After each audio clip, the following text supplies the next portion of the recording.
En la cena mi padre me dijo, ¿qué se siente ser un fracasado, sin esposa y sin hijos, mientras la familia reía? Así que dije, ¿qué se siente que este fracasado vaya a dejar de pagar tus cuentas? Mi nombre es Diego, tengo 34 años, y crecí en una casa modesta en un barrio de clase media. Éramos 6, mis padres, mis 3 hermanos menores y yo. Mi padre, Mauricio, era un hombre de carácter fuerte, con una lengua afilada y un ego que llenaba cualquier habitación. Trabajaba como jardinero, pero nunca fue constante. Había meses en los que traía buen dinero, y otros en los que llegaba con las manos vacías, gruñendo que el mundo estaba en su contra. Mi madre, Gabriela, era lo opuesto, dulce, paciente, siempre tratando de mantener la paz. Ella cosía ropa para los vecinos y hacía lo que podía para que no nos faltara comida en la mesa. Yo era el mayor, así que desde los 12 años supe que tenía responsabilidades. Ayudaba a mi madre con la casa, cuidaba a mis hermanos, cuando Mauricio llegaba de mal humor, intentaba no cruzarme en su camino. Pero no siempre lo lograba. Mauricio tenía una forma especial de hacerme sentir pequeño. Mírate, Diego, tan tonto, tan callado, ¿qué vas a hacer con tu vida? No seas débil, me decía, incluso cuando yo solo era un niño.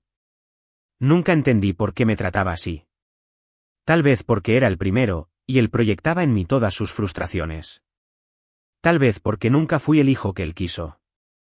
Mis hermanos, en cambio, parecían tener un pase libre. Gonzalo, el segundo, era el carismático, siempre haciendo reír a todos. Simón, el tercero, era el deportista, el orgullo de Mauricio porque jugaba fútbol en el equipo del barrio.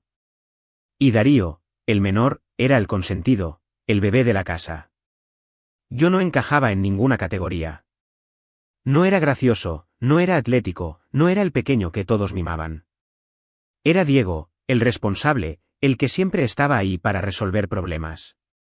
Cuando terminé la secundaria, supe que no podía quedarme esperando a que Mauricio cambiara. Quería algo mejor para mí y para mi familia. Me inscribí en un curso técnico de contabilidad y conseguí un trabajo en una pequeña empresa. No era glamoroso, pero pagaba bien. Con el tiempo, fui ascendiendo. A los 25 años, ya era jefe de contabilidad en una empresa mediana. Ganaba lo suficiente para vivir cómodamente, y decidí quedarme en casa con mis padres para ayudar con los gastos. La hipoteca, las facturas de luz y agua, la comida, todo salía de mi bolsillo en gran parte. Mauricio seguía trabajando en el taller, pero su aporte era irregular. Gabriela ya no cosía tanto porque sus manos empezaban a dolerle. Yo no me quejaba. Para mí, era lo correcto. La familia es primero, ¿no? Pero Mauricio nunca lo vio así. Para él, yo no era el hijo que sacrificaba su juventud para mantener la casa. Era el hijo que no cumplía con sus expectativas. Porque, mientras yo me enfocaba en trabajar y ahorrar, mis hermanos seguían un camino diferente. Gonzalo se casó a los 24 con su novia del colegio, y pronto tuvieron un hijo. Simón conoció a una chica en la universidad, se casaron y ahora tienen 2 niños. Darío, el menor, se comprometió a los 22 y ya tiene una hija. Todos formaron familias. Todos, menos yo. No es que no quisiera una pareja. A veces lo pensé. Hubo una chica en la oficina, que me gustaba.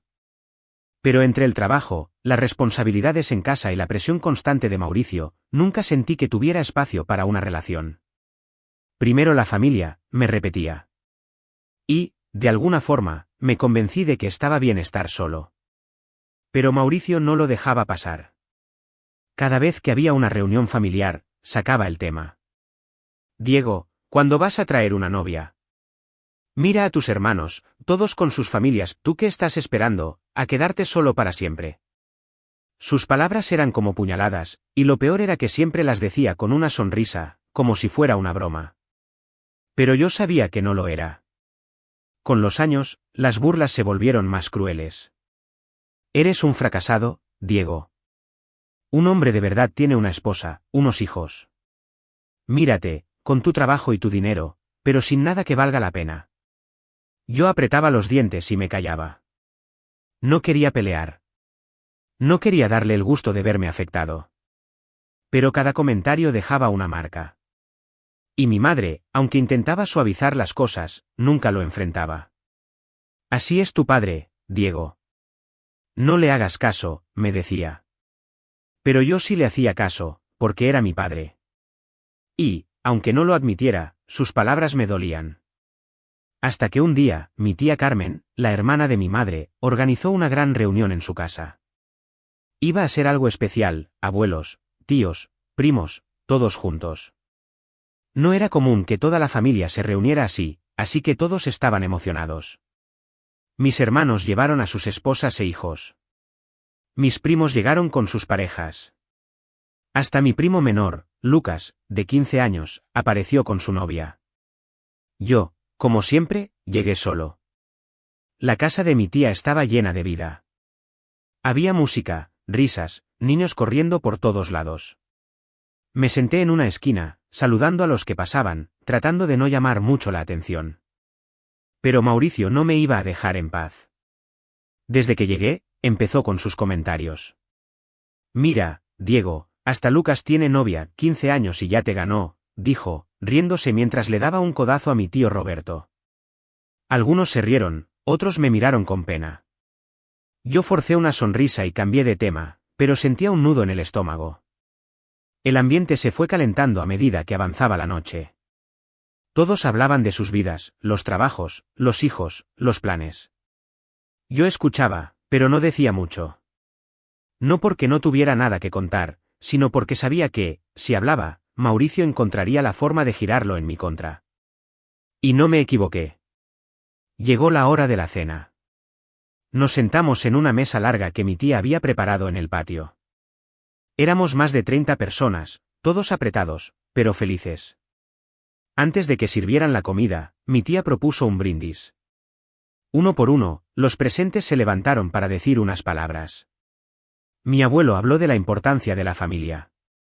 Mi tía Carmen agradeció a todos por estar ahí. Mis hermanos hablaron de sus hijos y lo bendecidos que se sentían. Yo no planeaba decir nada, pero entonces llegó el turno de mi padre Mauricio. Se puso de pie, con su vaso de vino en la mano, y todos lo miraron. Mauricio siempre había sido el centro de atención en estas reuniones.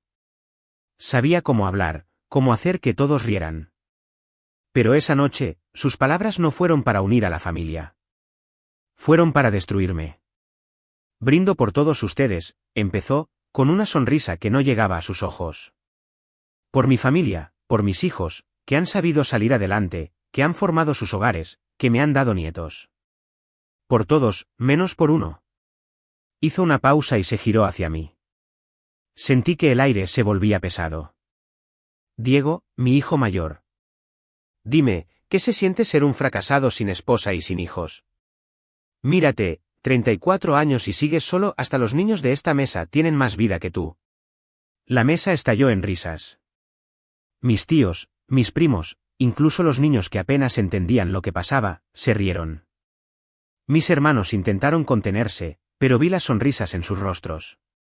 Mi madre bajó la mirada, incómoda, pero no dijo nada.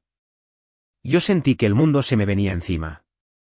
No era la primera vez que Mauricio me humillaba, pero nunca lo había hecho así, frente a toda la familia, con tanta crueldad. Miré a Mauricio, que me observaba con una mueca burlona, esperando mi reacción. Y algo dentro de mí se rompió.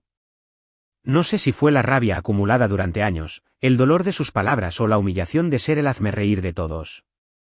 Pero no me iba a quedar callado. Me puse de pie, golpeé mi copa contra la mesa para que todos me escucharan, y hablé. Brindo por no ser un mantenido, dije, con la voz firme, aunque por dentro temblaba. Dime tú, papá, ¿qué se siente ser un mantenido a tus 60 años? ¿Qué se siente que este, fracasado, sea el que paga tus cuentas, la casa donde vives, la comida que comes, y dime, ¿qué se siente que este fracasado vaya a dejar de pagar tus cuentas? El silencio fue absoluto. Nadie se movió. Nadie habló. Mauricio me miró con los ojos abiertos como platos, como si no pudiera creer lo que acababa de escuchar. Su cara pasó de la burla a la incredulidad, y luego a la rabia. Todos los demás estaban congelados, procesando lo que había dicho. Porque no era solo una respuesta. Era la verdad. Y ahora toda la familia lo sabía, Mauricio, El hombre que se jactaba de ser el patriarca, dependía de mí, el hijo al que siempre había despreciado. ¿Cómo te atreves a hablarme así?, gritó Mauricio, golpeando la mesa. Soy tu padre, respétame. ¿Respetarte?, repliqué, sin bajar la mirada. He pagado tus cuentas durante años. He mantenido esa casa mientras tú te burlabas de mí, ¿y ahora quieres respeto? El respeto se gana, papá, y tú no has hecho nada para ganártelo. La discusión escaló. Mauricio me gritaba, yo le respondía. Mi madre intentaba calmar las cosas, pero nadie la escuchaba.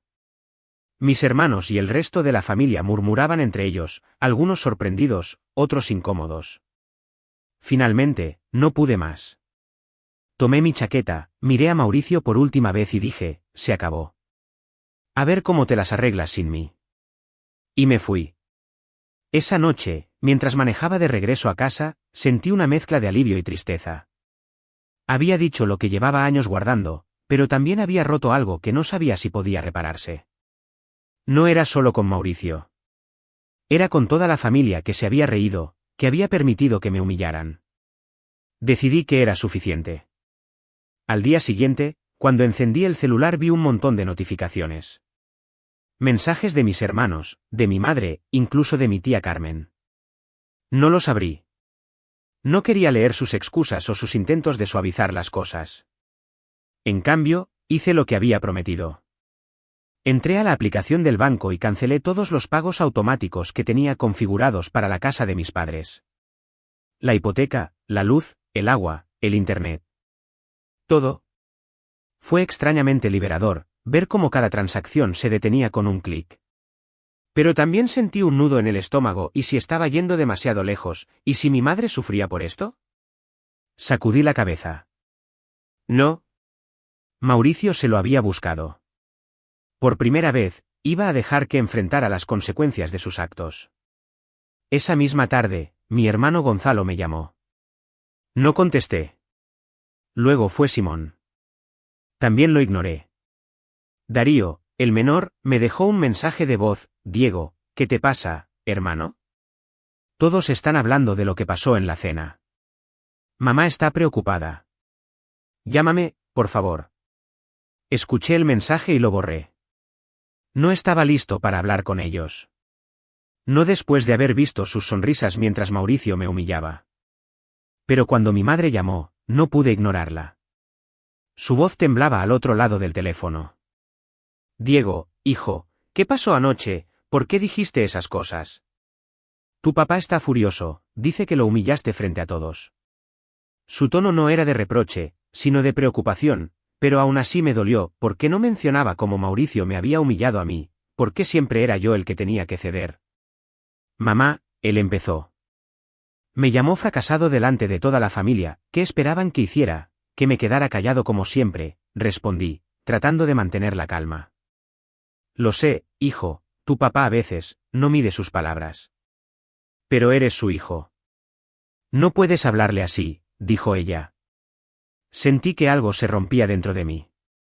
Incluso mi madre, no podía ver cuánto me dolía todo esto. Mamá, he pagado las cuentas de esa casa por años. He sacrificado todo por ustedes. Y él no hace más que burlarse de mí, eso está bien, eso es ser familia, dije, con la voz quebrada. Ella se quedó en silencio. Luego, con un susurro, dijo, solo, no te alejes, Diego. Somos tu familia. Colgué. No podía seguir hablando. No quería escuchar más excusas. Esa semana, los rumores corrieron como incendio. Mi tía Carmen le contó a mi madre que la familia estaba dividida. Algunos, como mi tío Roberto, decían que Mauricio se había pasado de la raya. Otros, como mi primo mayor, Javier, pensaban que yo había sido un irrespetuoso por atacar a mi padre. Nadie, al parecer, hablaba de cómo Mauricio me había tratado durante años. Nadie mencionaba que yo era el que mantenía la casa donde él vivía. Era más fácil señalarme a mí, el hijo que se había revelado. El viernes, Mauricio me llamó. No contesté, pero dejó un mensaje de voz. Su tono era una mezcla de enojo y condescendencia. Diego, no sé qué te pasa, pero vas a venir a esta casa y vas a disculparte. Soy tu padre, y no te voy a permitir que me faltes al respeto. Lo que dije en la cena fue una broma, hombre. No seas débil. ¿Madura? Escuché el mensaje 2 veces, y cada palabra me hacía hervir la sangre. Una broma, ¿eso era todo lo que significaban para él años de humillaciones? Borré el mensaje y bloqueé su número. El fin de semana, fui a la casa de mis padres. No para disculparme, sino para recoger algunas cosas que todavía tenía allí, ropa, libros, un par de recuerdos. No quería volver a pisar esa casa por un tiempo. Cuando llegué, Mauricio estaba en la sala, viendo televisión como si nada hubiera pasado. Mi madre estaba en la cocina. Mis hermanos no estaban, lo cual agradecí. No quería más confrontaciones. Mauricio me vio entrar y se levantó del sofá. Vaya, el gran Diego, vienes a pedir perdón, dijo, con esa sonrisa sarcástica que odiaba. No, papá. Vengo a llevarme mis cosas, respondí, sin mirarlo. Sentí sus ojos clavados en mí, pero no le di el gusto de enfrentarlo. Fui a mi antigua habitación, recogí lo que necesitaba y salí. Mi madre intentó hablar conmigo antes de que me fuera. Diego, por favor, no hagas esto. Tu papá no quiso lastimarte, dijo, con lágrimas en los ojos. Mamá, él siempre quiso lastimarme. Y tú nunca hiciste nada para detenerlo, le dije. Fue duro, lo sé. Pero era la verdad. Ella bajó la mirada, y yo me fui sin mirar atrás. Los días siguientes fueron extraños. Por un lado, sentía un alivio que no había sentido en años. No tener que lidiar con las burlas de Mauricio, no sentir la presión de ser el hijo responsable todo el tiempo. Pero también había un vacío. La familia era todo lo que había conocido, y ahora me sentía solo. Intenté llenar ese vacío con trabajo. Me quedé hasta tarde en la oficina, revisando números, organizando reportes. Un mes después de la cena, las cosas se pusieron interesantes. Mi padre me llamó un día, casi en pánico. Diego, la luz de la casa se cortó. Y el banco llamó por la hipoteca, ¿qué está pasando? No me sorprendí. Sabía que esto iba a pasar. Le expliqué, con la voz más tranquila que pude, que había cancelado los pagos. Diego, ¿qué hiciste? ¿Crees que puedes dejar a tu familia en la calle? Eres un egoísta, un mal hijo. Me reí, aunque no había nada de gracioso. ¿Egoísta, papá, yo? Llevo años pagando tus cuentas mientras tú me llamas fracasado, ¿sabes qué? Si soy tan perdedor, arréglatelas solo. A ver si puedes mantener tu casa sin este fracasado. No te atrevas a hablarme así, gritó, pero su voz temblaba. Podía sentir su miedo, su impotencia. Y, por primera vez, no sentí culpa. Sentí justicia. Colgué y apagué el teléfono. Esa noche dormí mejor de lo que había dormido en años. Los días después de colgarle el teléfono a Mauricio fueron como caminar en una cuerda floja. Por un lado, sentía una libertad que no había conocido en años. No tenía que preocuparme por las facturas de la casa de mis padres, ni por las burlas de mi padre, ni por la presión de ser el hijo perfecto. Pero por otro lado, no podía ignorar el vacío que dejaba la familia. Durante toda mi vida, había creído que mi deber era cuidarlos, especialmente a mi madre, Gabriela.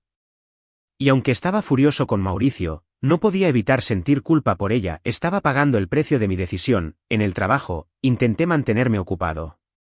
Los números siempre habían sido mi refugio. Podía perderme en balances, reportes y proyecciones, donde todo tenía sentido, donde no había emociones desordenadas. Esa noche, recibí una llamada de mi tía Carmen. Su voz era seria, algo raro en ella. Diego, necesito que vengas a mi casa. Es importante. No dio más detalles, pero algo en su tono me hizo aceptar. Al día siguiente, fui a su casa, preparándome para otra discusión sobre la cena. Pero lo que encontré fue diferente. Mi tía me recibió con un abrazo y me llevó a la sala. Allí estaba mi madre, sentada en el sofá, con los ojos rojos de tanto llorar. Me quedé paralizado. Mamá, ¿qué pasa?, pregunté, sintiendo un nudo en el estómago. Gabriela me miró, pero no habló de inmediato. Mi tía tomó la palabra. Diego, tu madre no quería que te enteraras así, pero las cosas en casa están mal. Mauricio no ha pagado nada desde que tú cortaste los pagos. La luz sigue cortada, el agua está por cortarse, y el banco amenazó con embargar la casa si no pagan la hipoteca pronto. Miré a mi madre, esperando que dijera algo. Finalmente, habló, con la voz temblorosa. Hijo, no sé qué hacer. Tu papá dice que va a arreglarlo, pero no tiene el dinero. Y yo no puedo trabajar como antes. No quería preocuparte, pero no tengo a quien más recurrir. Sentí una mezcla de rabia y tristeza. Rabia contra Mauricio, por poner a mi madre en esta situación. Tristeza por verla tan vulnerable. Mamá, ¿por qué sigues con él? ¿Por qué dejas que te arrastre en esto?, pregunté, sin poder contenerme. Ella bajó la mirada. Es mi esposo, Diego. No es tan fácil. Mamá, no voy a dejar que te quedes en la calle, dije finalmente. Pero no voy a seguir manteniendo a papá. Si quieres, puedes venir a vivir conmigo. Tengo espacio en mi departamento. Pero él no. Nunca más. Gabriela me miró, sorprendida. No dijo nada, pero vi algo en sus ojos, una mezcla de gratitud y miedo. Mi tía asintió. Es una buena idea, Diego. Piénsalo, Gabriela. No puedes seguir cargando con Mauricio. Ella suspiró, pero no me miró. No lo sé, Diego. Todo esto es mucho. Tu papá y yo hemos estado juntos por más de 40 años. No es fácil dejarlo atrás.